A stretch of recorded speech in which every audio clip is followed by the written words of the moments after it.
नमस्कार मंडळी, स्वागत आहे तुमचं आपल्या ग्रे किचनमध्ये। आज आपण करणार आहोत मकर संक्रांती विशेष तिळाचे लाडू, जे करायला सोपे आहेत, अगदी झटपट तयार होतात आणि मोजून 3 साहित्यामध्ये हे लाडू तयार होतात। तर याच्यासाठी 1 वाटी शेंगदाणे, पाऊण वाटी तीळ घेतलेत आणि 1.5 वाटी गूळ घेतलेला आहे। असा बारीक चिरून घेतलेला आहे मी गूळ, आणि तीळ गावरानच आहेत। आता आपण हे तीळ भाजून घेऊया। सगळे तीळ कढईमध्ये घातले। आता मंद ते मध्यम गॅसवरती हे आपल्याला चांगले भाजून घ्यायचे आहेत।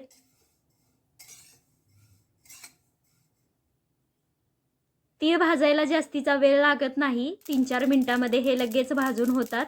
आणि हे बघा, अशा प्रकारे चुटचुट उडतात। इथे आपले तीळ भाजून तयार झालेले आहेत। आता एका प्लेटमध्ये हे काढून घेऊया।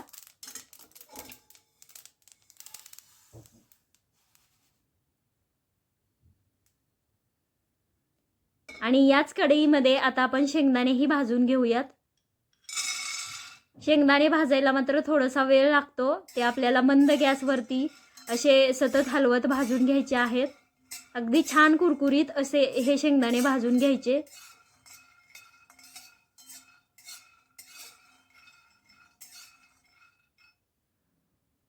इथे आपले शेंगदाणेही भाजून झालेत। आता हे पण एका प्लेटमध्ये काढते आणि शेंगदाणे तीळ दोन्हीही गोष्टी आपण थंड करून घेऊया।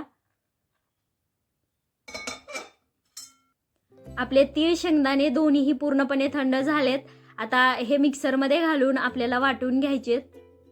आधी मी हे सगळे तीळ या मिक्सरच्या भांड्यामध्ये घालते आणि थोडेसे जाडसर असे वाटून घ्यायचेत। पल्स मोडवरती फिरवतच वाटून घ्यायचे। याला तेल सुटू द्यायचं नाहीये अजिबात आपल्याला।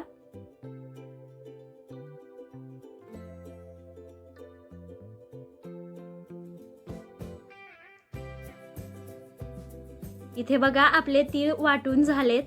आता या ताटामध्ये हे काढून घ्यायचे आणि लगेच शेंगदाणेही वाटून घ्यायचे।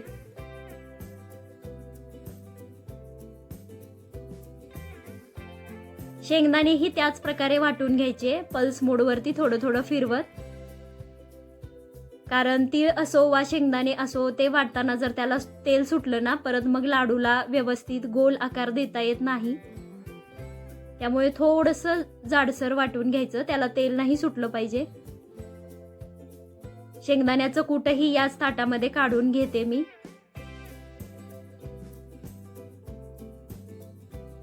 आता याच्यामध्ये आपल्याला गूळ घालायचा आहे। तर जे तीळ आणि शेंगदाणे घेतलेत ना, त्याच्यासाठी मी 1.5 वाटी गूळ घेतलेला आहे। एवढ्या गुळाने भरपूर गोड असे आपले लाडू तयार होतात। समप्रमाणामध्ये गूळ घालायची गरज नाही, कारण तीळ असे बारीक असतात, शेंगदाणे त्या मानाने मोठे असतात।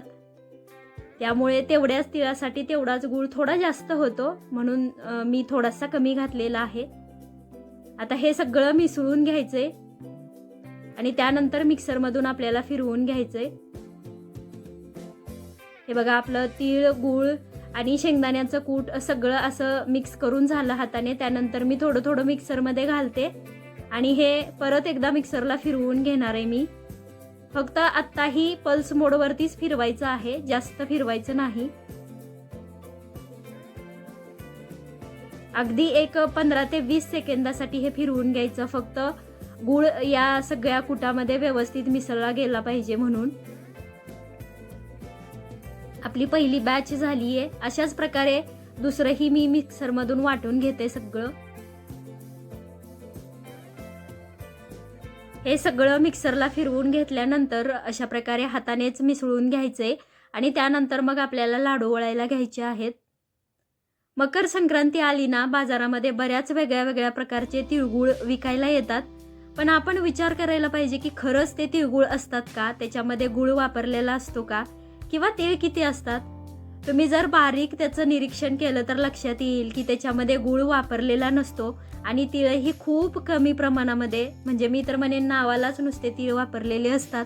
त्यामुळे तसा तिळगुळ खाण्यापेक्षा अशा प्रकारे घरच्या घरी तिळगुळ किंवा तिळाचे लाडू बनवले आणि ते खाल्लं तर आपल्या शरीराला ह्याच्यातून भरपूर सारी पोषक तत्वे, ऊर्जा मिळणार आहे। त्यामुळे आरोग्यासाठी भरपूर गुणकारी असणारे हे तिळाचे लाडू तुम्हीही करून बघा, तुम्हालाही ते नक्कीच आवडतील. एक एक करून मी आपले लाडू वळून घेते. इथं मी मध्यम आकाराचे लाडू करते. तुम्हाला जर याच्यापेक्षा छोटे करायचे असतील ना, तसे केले तरीही चालतील. सगळ्यात शेवटचा एक लाडू मी असा छोटासा करून घेतलाय. एवढे छोटे केले तरीही चालतात हे लाडू, फक्त जास्त मोठे नाही करायचे. खरं तर हे लाडू करण्याचे बरेच वेगळे वेगळे प्रकार आहेत, पण माझी आजी ज्या प्रकारे करायची किंवा माझी आई ज्या प्रकारे हे लाडू बनवते ना, तो प्रकार मी तुम्हाला दाखवला आहे. तुम्ही कशा प्रकारचे तिळाचे लाडू करता हे मला कमेंट करून नक्की सांगा. आणि हो, तुम्ही अजूनही आपल्या तिळाच्या पोळीचा व्हिडिओ बघितला नसेल तर तोही एकदा बघून घ्या. आजचे साधे, सोपे आणि झटपट होणारे तिळाचे लाडू तुम्हाला आवडले असतील तर एक लाईक, शेअर करा.